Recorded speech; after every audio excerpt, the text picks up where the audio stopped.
GS3 में mains के लिए इन्वायरमेंट ये एक स्पेशल टॉपिक है। सिलेबस बहुत छोटा है, सिर्फ एक ही टॉपिक दिया हुआ है, क्वेश्चन भी कम आ रहे हैं।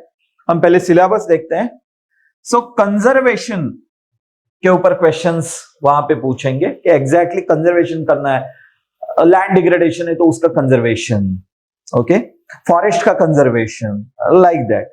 नेक्स्ट है एनवायरमेंटल पोल्यूशन, कॉजेस क्या है उस पोल्यूशन के, उसको कैसा कंट्रोल कर सकते हैं, डिग्रेडेशन क्या है, okay. And next is environmental impact assessment, जिसे हम बोलते हैं EIA, ओके। ये टॉपिक है, लगभग एक या दो क्वेश्चन आएंगे। कंजर्वेशन, ओके, कंजर्वेशन का मॉडल क्या है, गवर्नमेंट उसके ऊपर क्या सोच रहा है, गवर्नमेंट की कोई पॉलिसीज है क्या स्पेशली इसके ऊपर, या किसी चीज के लिए कंजर्वेशन के लिए गवर्नमेंट ने और क्या स्टेप्स लेने चाहिए, उसके रिगार्डिंग क्वेश्चन रहेंगे।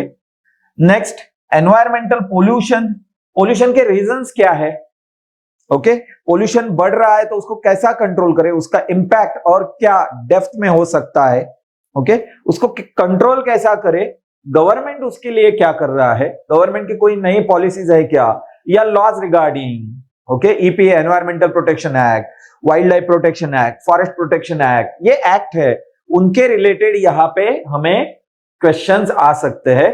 करंट में भी कुछ क्वेश्चंस यहाँ पे आ सकते हैं। फॉर एग्जांपल अभी कोई कॉन्फ्रेंस हो रही है क्लाइमेट चेंज के रिगार्डिंग, पेरिस कॉन्फ्रेंस है या अदर ये है, तो उसके रिगार्डिंग भी यहाँ पे हमें क्वेश्चंस आ सकते हैं। अभी एनवायरमेंटल इंपैक्ट असेसमेंट, इसका मतलब क्या है, तो EIA मतलब क्या है, ये एक प्रोजेक्ट रिपोर्ट बनाना पड़ता है, एनवायरमेंट का इंपैक्ट क्या है। फॉर एग्जांपल हम कहीं पे डैम बना रहे हैं, तो ये डेवलपमेंटल प्रोजेक्ट है, डैम की वजह से क्या होगा, जो आगे पानी जाएगा वो भी स्टॉप होगा, ओके, और दूसरा वो पानी से एक तालाब बनेगा, वो पानी भी पीछे जाएगा, तो वहां पे भी क्या होगा, बहुत सारे पेड़ या एनवायरमेंटल सिस्टम पानी के नीचे जाएगी।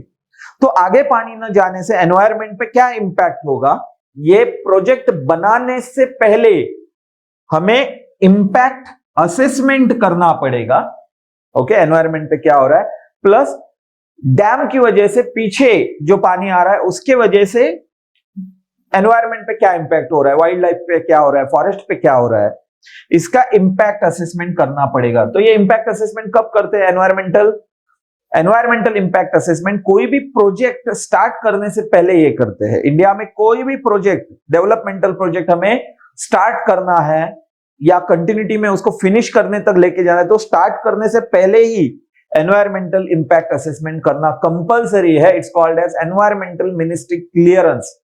वो इंपैक्ट असेसमेंट देखेंगे और मिनिस्ट्री वो रिपोर्ट देखने के बाद हमें क्लियरेंस देगा, तभी हम कोई प्रोजेक्ट बना सकते हैं।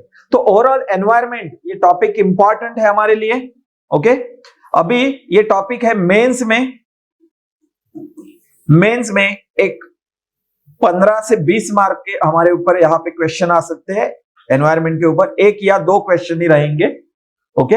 और प्रीलिम्स में हमें एनवायरमेंट सिलेबस इनकॉर्पोरेट किया हुआ है, तो उसके ऊपर 12-13 क्वेश्चन करंट के एंगल से आते हैं। यहां पे भी करंट के एंगल से क्वेश्चन आ सकता है, तो यहां पे स्पेसिफिकली स्टडी हमें करनी पड़ेगी, वो पहले प्रीलिम्स की करनी पड़ेगी और प्रीलिम्स के थ्रू ऑटोमेटिक मेंस की तैयारी हमारी होगी यहाँ पे। तो इसे स्पेशली ऐसा कुछ सोचना है ऐसा नहीं है, ओके। तो प्रीलिम्स के एंगल से जो हम पढ़ाई करेंगे उसमें ही एनवायरमेंट का ऑटोमेटिक हमारी तैयारी होगी। बट ये टॉपिक हमें प्रॉपरली एड्रेस करना है वहां पे, क्योंकि एक या दो क्वेश्चन इसके ऊपर आने वाले हैं। Thank you.